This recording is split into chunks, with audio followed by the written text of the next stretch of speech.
Assalamualaikum warahmatullahi wabarakatuh. A'udzubillahi minasyaitonirrajim. Bismillahirrahmanirrahim. Wassalatu wassalamu ala asyrafil anbiya'i wal mursalin sayyidina wa maulana Muhammadin wa ala alihi washabbihi ajmain. Rabbi israh li sadri wa yassir li amri wahlul 'uqdatam min lisani yafqahu qawli amma ba'du. Yang saya hormati dan saya takdimi dan selalu saya harapkan barokah doanya, yakni Romo Kiai Haji Ahmad Musa Kisah selaku pengasuh dan pendiri Pondok Pesantren Al-Qadir 1 Jember yang saya hormati, dan Bapak Rektor Universitas Kiai Haji Ahmad Musa Kisah, yakni Bapak Dr. Asmat Hanisi SPD IMM, dan yang saya hormati dosen pengampu mata kuliah ilmu kalam, yakni Bapak Fikri Faril MPD. Baiklah, perkenalkan, nama saya Amalian Rahmah dengan NIM 25096480005. Hari ini saya akan memaparkan materi tentang teologi sosial dalam Islam, yaitu ada konsep khalifah. Konsep khalifah itu merupakan bagian penting dari teologi Islam yang menunjukkan posisi manusia sebagai makhluk yang diberi kepercayaan oleh Allah yang menjadi wakilnya di bumi. Dalam Quran surat Al-Baqarah ayat 30, Allah menyatakan kehendaknya untuk menjadikan manusia sebagai khalifah di bumi, yang artinya manusia memiliki tanggung jawab untuk mengatur kehidupan berdasarkan petunjuknya. Kekhalifahan bukan hanya satu simbolik, melainkan amanah besar yang mengandung misi pengelolaan bumi secara adil, bertanggung jawab, dan berkelanjutan. Nilai-nilai fundamental dari konsep khalifah meliputi amanah, kepercayaan yang harus dijaga, tanggung jawab berdasarkan makhluk dan lingkungan, keadilan dalam bertindak, serta pengabdian kepada Allah sebagai landasan dari semua aktivitas kepemimpinan. Dalam perspektif pendidikan, pemimpin yang memahami dirinya sebagai khalifah akan menyadari peran kepemimpinannya adalah bagian dari ibadah, yang tidak hanya bertugas untuk mengatur sistem dan struktur, tetapi juga memastikan bahwa arah pendidikan membawa manusia lebih dekat kepada fitrahnya sebagai hamba Allah yang mengelola bumi. Karakteristik kepemimpinan berbasis khalifah itu seperti kepemimpinan yang dilandasi oleh konsep khalifah memiliki ciri khas tersendiri yang membedakan dari model kepemimpinan sekuler. Pemimpin dalam Islam tidak cukup hanya cakap secara teknis dan manajerial. Lalu karakternya seperti apa yang pemimpin yang berbasis khalifah tersebut? Yaitu amanah. Amanah dengan integritas, pemimpin menjalankan tanggung jawabnya dengan penuh kesungguhan dan kejujuran, tidak menyalahgunakan kekuasaan.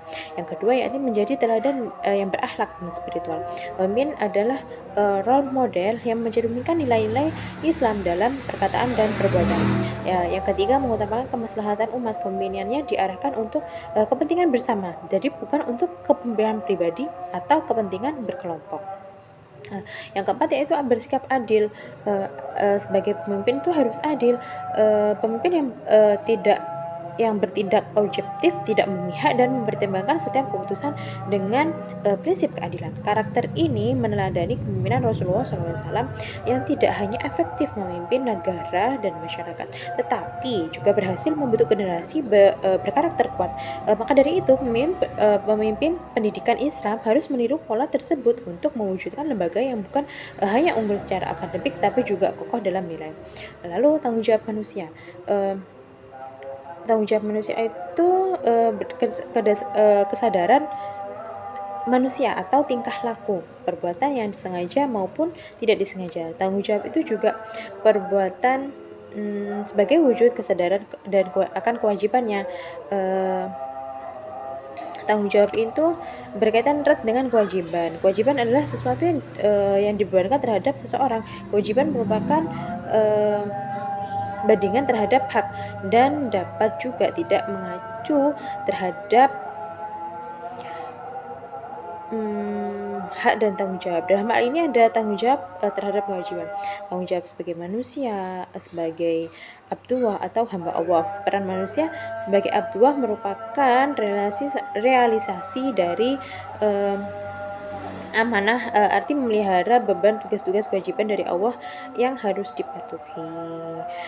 Lalu tanggung jawab manusia sebagai khalifahnya Allah. Peran manusia itu juga sebagai khalifah Allah itu di muka bumi ini dapat dipahami dari firman Allah dalam Quran surat Al-Baqarah ayat 30, yaitu sesungguhnya aku hendak menjadikan seorang khalifah di muka bumi ini.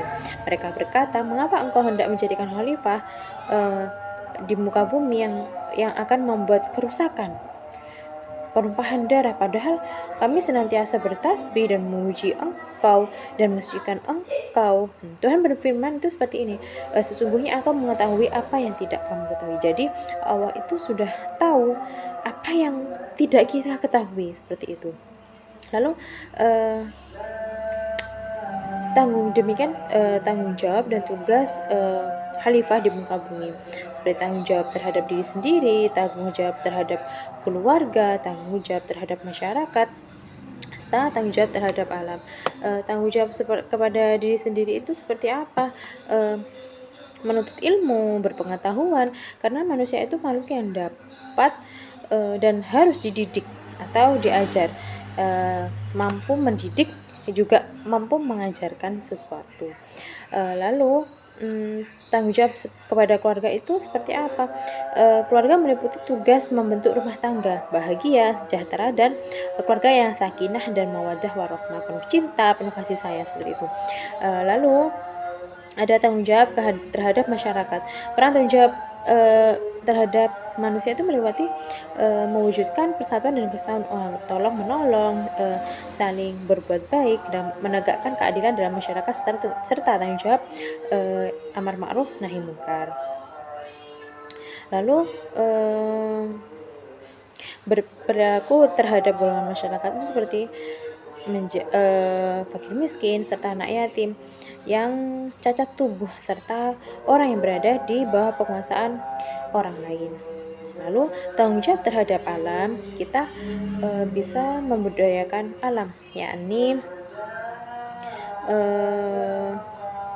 akan membudayakan sehingga menghasilkan karya-karya yang bermanfaat bagi kemaslahatan umat, yakni seperti menjaga alam, tidak merusaknya, seperti itu. Lalu implementasi sosial itu ada dalam Islam adalah mewujudkan iman, tauhid dalam aksi nyata untuk mengatasi masalah sosial seperti kemiskinan dan ketidakadilan. Ini mencakup etika sosial, pemberdayaan masyarakat, serta komitmen terhadap keadilan dan kemanusiaan sebagai refleksi keimanan. Fokusnya itu memberdayakan sosial ekonomi, etika sosial politik, relevansi dalam isu kontemporer, dan penguatan integritas moral. Dan yang terakhir yaitu keadilan dan kemanusiaan.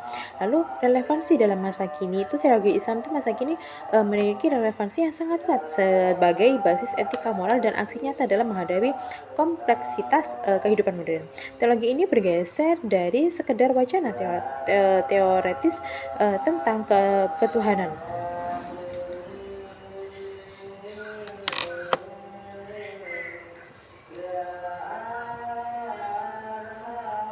Lalu relevansi teologi Islam di masa kini itu yaitu fondasi etika di tengah modernisasi, respon terhadap isu keadilan sosial, pendekatan kontekstual dan rasional, lalu mendorong aksi sosial, promosi toleransi keturunan, prinsip egalitarisme.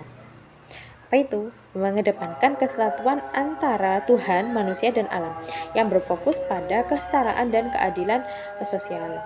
Secara keseluruhan teologi Islam itu di masa kini menjadikan agama sebagai solusi atas problematika manusia, tidak hanya untuk kebaikan akhirat tetapi juga untuk kebaikan kemaslahatan dunia. Jadi kesimpulannya,